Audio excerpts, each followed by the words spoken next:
happening. And when I told them in the hospital that I had had Botox, they just were like, okay, well, that's not it, you know? Hi. What I'm going to share today is a very personal and vulnerable healing story from my personal experience of recovering from Botox injury. And this, I just want to preface this by saying it could possibly be triggering. I totally understand, and just need to use my voice to share this information. And I just appreciate the space to do that. This is going to be a longer video. I'm going to go into the whole story of what this experience has been like for the past several years. And I've never talked about this before. This is literally the first time that I feel like I have healed and processed and like gleaned the wisdom from this experience to be able to put this out there. So I'm going to be completely honest and vulnerable with what I'm sharing with you. I actually typed everything up because it has been a story and a journey that has taken a lot of twists and turns, and I just want to be able to cover everything concisely. So you might see me looking down at my computer to reference my notes. But you may have even noticed perhaps that there are times where I'm not able to show up fully. If you know me well, you may know that I have been seeking a lot of answers over the past few years for different concerns and different symptoms. And I'm thankful that I am now in a place where I am just mostly out of the woods, and that there's only some relapse symptoms now that I'm experiencing. So for the intention of this video, I want to take it back to the beginning.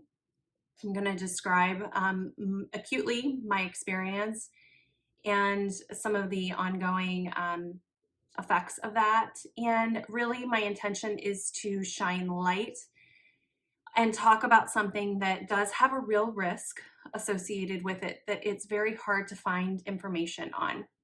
It's rarely talked about, and although it is obviously, Botox is very commonplace. It's done, and I'm not here to pass any judgment whatsoever. It's absolutely something that is socially acceptable. There are, my therapy cat, there are real risks, and I had to dig to find them. I had to seek out people who were also dealing with the same thing I was dealing with. So here we go. Yeah, so that's why I'm putting this out there. First and foremost is to inform, educate, and of course, like, you have to use your own discernment. You have to decide for yourself if you are feeling called to do this, if this is something that aligns for you and that you're okay with accepting the risk. So taking it way back, you guys, to 2015. 2015 in the fall, which feels like a long time ago, but it also feels like a blink of an eye. I felt like I needed a boost to my appearance. I was a tired, hard-running mom, and I started to notice that I looked tired more. So I did zero research. I went to the most reputable injector that I could find in my community, and I asked for the smallest dosage possible, thinking that that would be the cautious thing to do, and that somehow allowed me to holistically bypass my otherwise natural and low toxic lifestyle.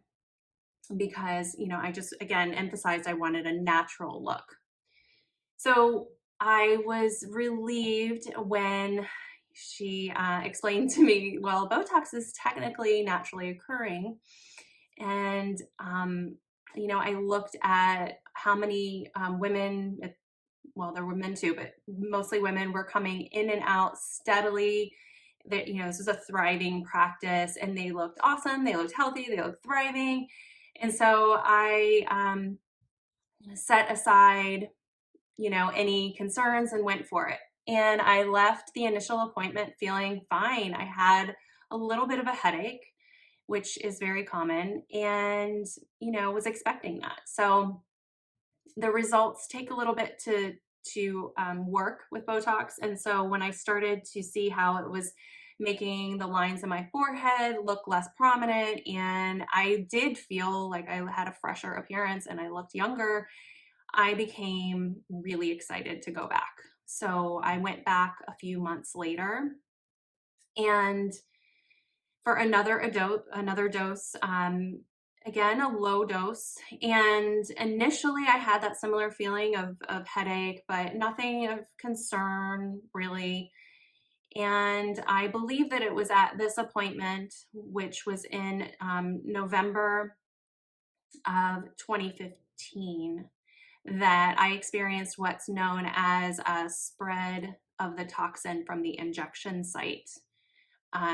It's also known as latrogenic botulism. So again, the impact for me was not immediate.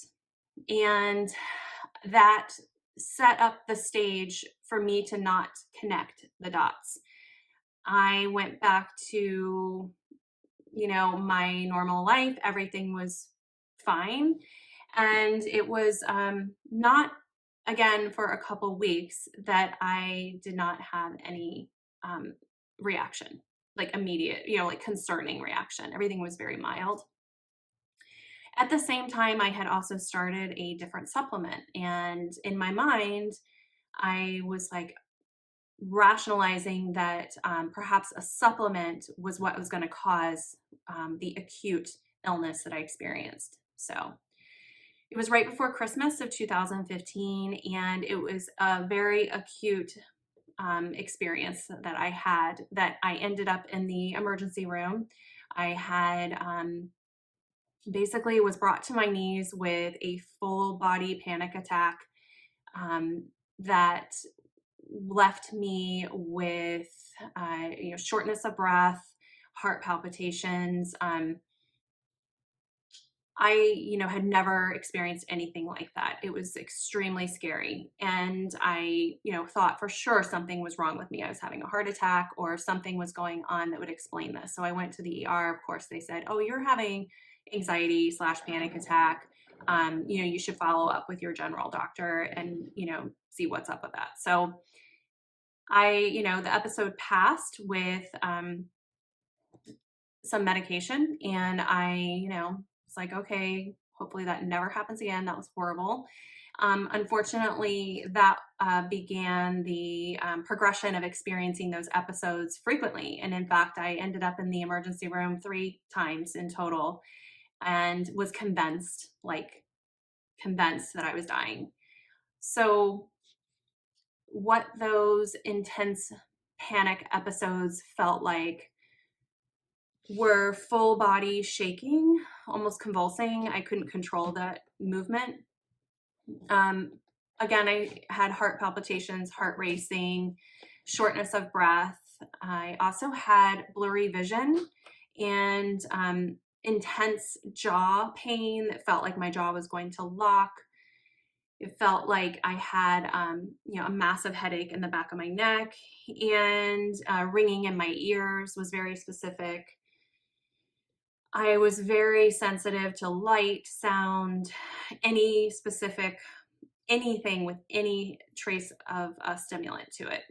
Coffee was out of the question. And again, I did not, obviously know what was going on at this point, but it became very, very concerning because this would happen without warning. It would wake me up in the middle of the night, and it would be like I would gasp for air in the middle of the night. I would have these full blown panic attacks with the feeling of doom and dying. And that was the symptom that was most prevalent at that point. It was pretty much on repeat there for a few weeks. And I also had a lot of trouble swallowing and eating, and just, a lot of things going on. But again, um, I signed a waiver. I never questioned specifically the black box warning, which Botox comes with. I never, did research. I think I was just sort of, again, like bypassing that was it. I, just, again, was not something that I had ever heard of happening. And when I told them in the hospital that I had had Botox, they just were like, okay, well, that's not it. It was very difficult for anyone to affirm to me for a very long time that was what I was experiencing. So the symptoms would come on in these episodic ways, and it would kind of create this feeling like I just literally couldn't sit still. I was readjusting my body, trying to get comfortable in my body.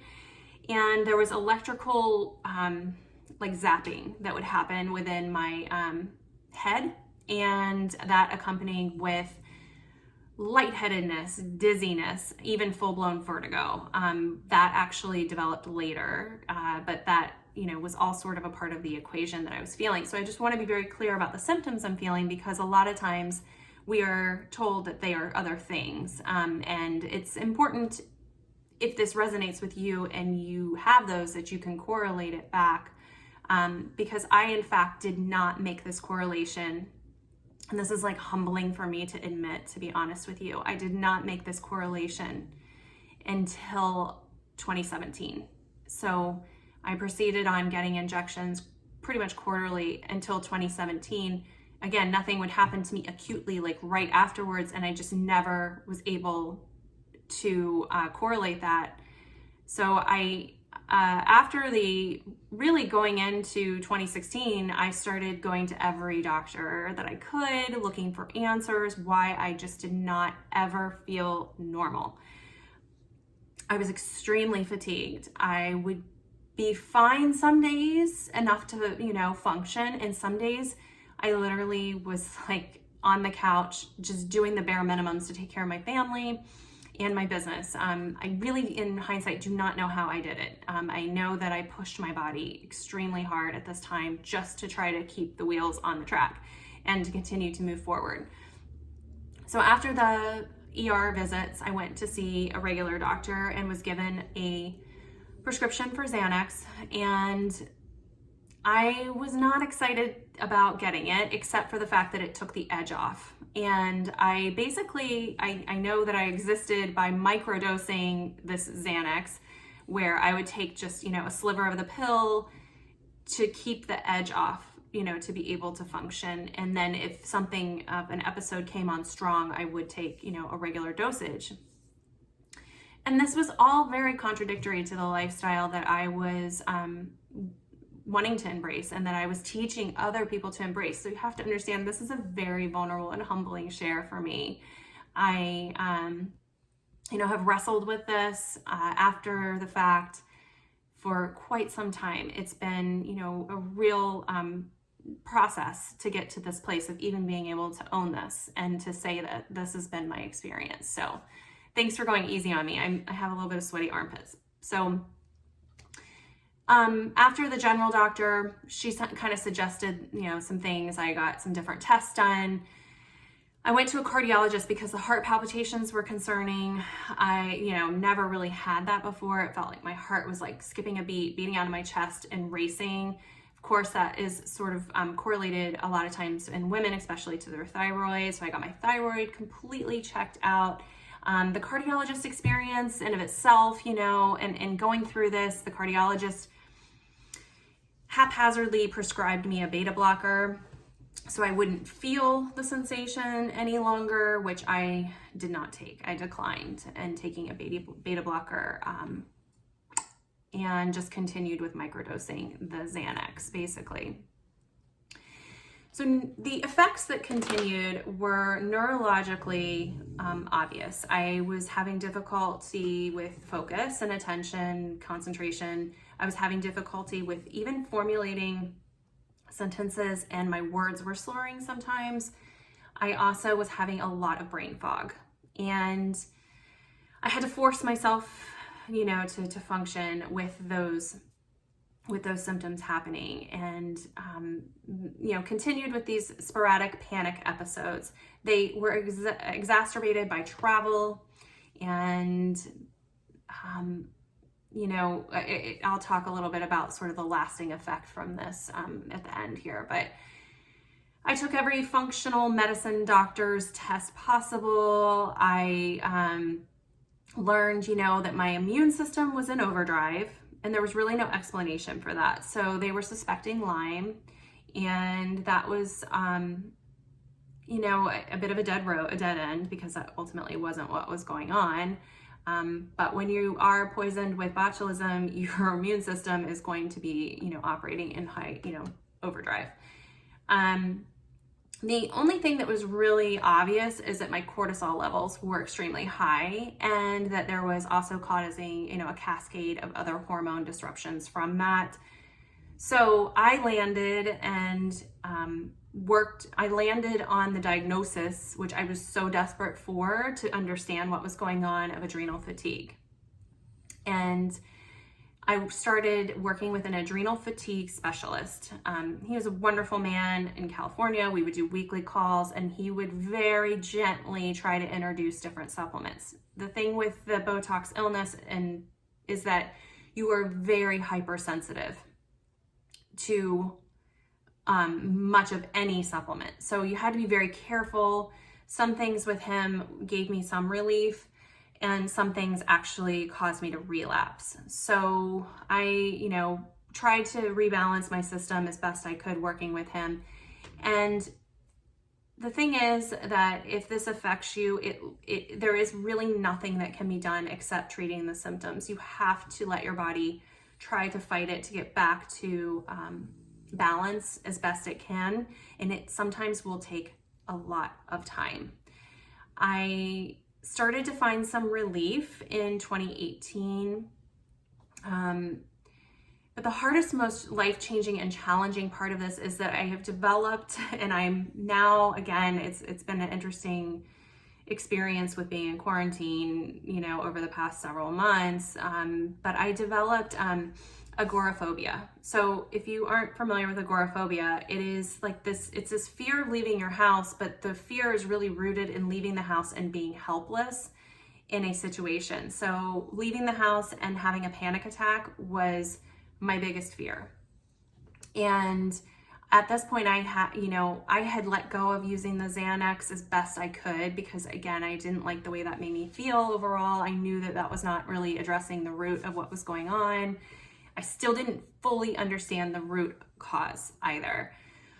So in addition to the agoraphobia and also neurotransmitter issues, this is a poison that is the most dangerous neurotoxin, literally, on the planet. So it is something that affects, a lot of body systems. Your nervous system is 100% affected. And for me, also the issues with neurotransmitter and low-level depression.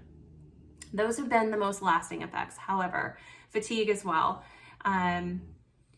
So this period for the past 5 years has required a tremendous amount of mental fortitude. And the most simplest human interactions can make me feel uncomfortable, make me feel like I'm going to panic. And there have been periods of time where I cannot think straight to be able to, feel productive or feel like I'm functioning. So how I figured this out was in the end of 2017, I was at a chiropractic visit, and he noticed neurological issues going on, actually noticed minor bruising from the injection site, and he mentioned to me that was risky because it was a neurotoxin. And so I still was not 100% certain that was what was going on. Again, it was like I had this block against really, understanding it, but it was enough for me to discontinue it. So, I was not 100% feeling validated until I found an online support group of other people that were going through exactly the same thing, if not much, much worse. And this has all come full circle for me, honestly, recently. And I, have sat with this and, really felt this call to talk about this because, there are risks involved, and it is, of course, something that most of the time does not affect most people.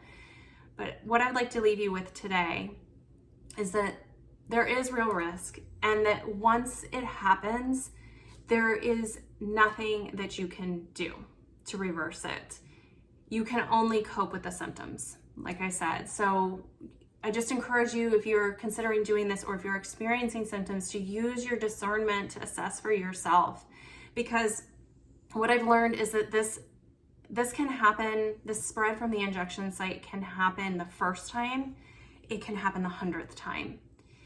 And there's no way to tell. And it doesn't matter how experienced or careful the expert, of an expert the injector is.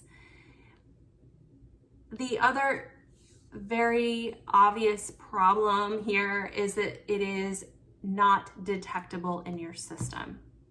So I would like to save the education on more about botulinum and Botox for another video, but there's no way to detect it in your system. There is such a small amount used that you cannot detect it in your bloodstream. So there is no way to treat it other than the symptoms, and it can very much, in my experience, feel like you've gotten on a ride that you cannot get off. And it has taken me years to get to a place of feeling pretty much back to myself.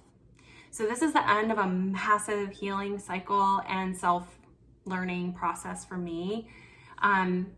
It's also, I feel optimistic. It's for sure a beginning of a new positive outlook and on aging naturally and radical self-acceptance, which I believe was a disconnect for me from the beginning, because that is really what I believe and stand for. So I want to just offer this voice to hopefully comfort you, perhaps inform you. Maybe you just find it like, oh, I didn't know that was possible.